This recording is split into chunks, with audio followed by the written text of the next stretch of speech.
Hello friends, स्वागत है आपका स्पीडी लॉ पर। आज मैं आपको बहुत ही शॉर्टली राइट टू एजुकेशन समझाने जा रही हूँ। राइट टू एजुकेशन एक फंडामेंटल राइट है जो कि हमें कॉन्स्टिट्यूशन के आर्टिकल 21A से मिलता है। तो हम समझते हैं क्या होता है right to education. What is right to education? Right to Education Act provide free and compulsory education to children in 2009 and enforce it as a fundamental right under Article 21A.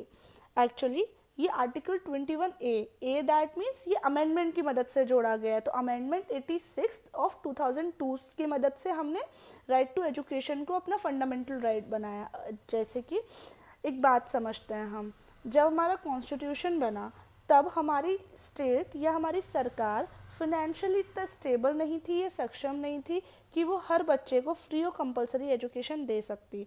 तो इसलिए तब इन्होंने आर्टिकल 45 में, जो कि directive principles of state policy के अंदर fall करता है, उसमें ये प्रोविज़न डाला कि हर बच्चे को जो कि 6 से 14 साल का होगा उसको फ्री एंड कंपलसरी एजुकेशन देंगे। लेकिन हम ये जानते हैं कि directive principle of state policy enforceable in court नहीं होते एज आर्टिकल 37 में दिया गया है, तो इसका उतना ज़्यादा एग्जीक्यूशन नहीं हो पा रहा था। लेकिन जब 2002 में हमारी स्टेट को फील हुआ, पार्लियामेंट को फील हुआ कि अब हम इतने स्टेबल और इतने सक्षम हैं कि हम बच्चों को फ्री और कंपलसरी एजुकेशन दे सकते हैं और इसकी वैल्यू बहुत ज़्यादा है हमारी कंट्री में, नीड भी बहुत ज़्यादा है, तब हमने आर्टिकल 21A को आर्टिकल 21 में ऐड किया जो कि राइट टू एजुकेशन है। अब ये आर्टिकल कहता है the state shall provide free and compulsory education to all children of age of 6 to 14 years in such manner as the state may by law determine। तो हम एक बात समझते हैं, 86th अमेंडमेंट से बहुत सारे चेंजेस आए, 3 फंडामेंटल चेंजेस आए। पहला, हमने आर्टिकल 21A फंडामेंटल राइट में जोड़ दिया। दूसरा, जो पहले directive principle of state policy था 45, उसमें हम 6 से 14 साल के बच्चों को एजुकेशन की बात कर रहे थे, अब हमने इसको पलट के अर्ली चाइल्डहुड केयर कर दिया। अब हमने 0 to 6 ईयर्स के बच्चों के लिए इसमें चाइल्डहुड केयर के लिए DPSP बना दिया। अब ये कहता है provision for early childhood care and education to children below the age of 6 years. The state shall endeavor to provide early childhood care and education for all children until they complete the age of 6 years.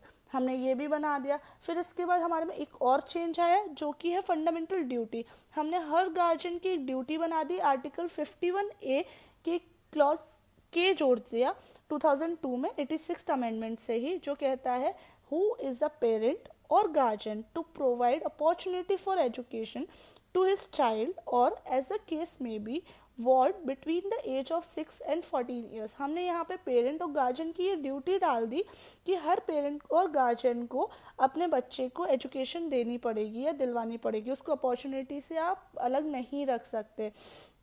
अब ये हो गया। इसके बाद 2009 में act बना दिया right to education की, जिससे बेटर इन्फोर्समेंट और फंडामेंटल राइट बनाने से सबको एजुकेशन नहीं मिल रही थी, तो हमने राइट टू एजुकेशन एक्ट बना दिया 2009 का, जिसे 1 अप्रैल 2010 से हमने इन्फोर्स कर दिया।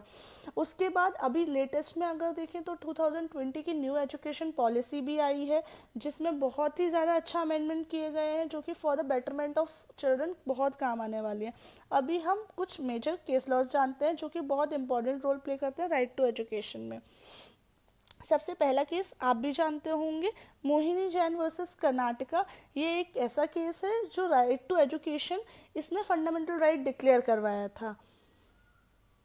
नेक्स्ट है Unni Krishnan versus state of Andhra Pradesh. इसमें कोर्ट ने बोला था कि हमने फंडामेंटल राइट माना तो है राइट टू एजुकेशन को, लेकिन हम फ्री और कंपलसरी एजुकेशन सिर्फ up to the age of 14 years दे पाएंगे। उसके बाद हमारी जितनी कैपेसिटी होगी या फाइनेंशियल जितनी स्टेबिलिटी होगी सरकार की, उस पर डिपेंड करेगा और ये टाइम टू टाइम देखा जाएगा। Thank you friends. अगर आपको हमारा वीडियो अच्छा लगा तो like and subscribe. Thank you.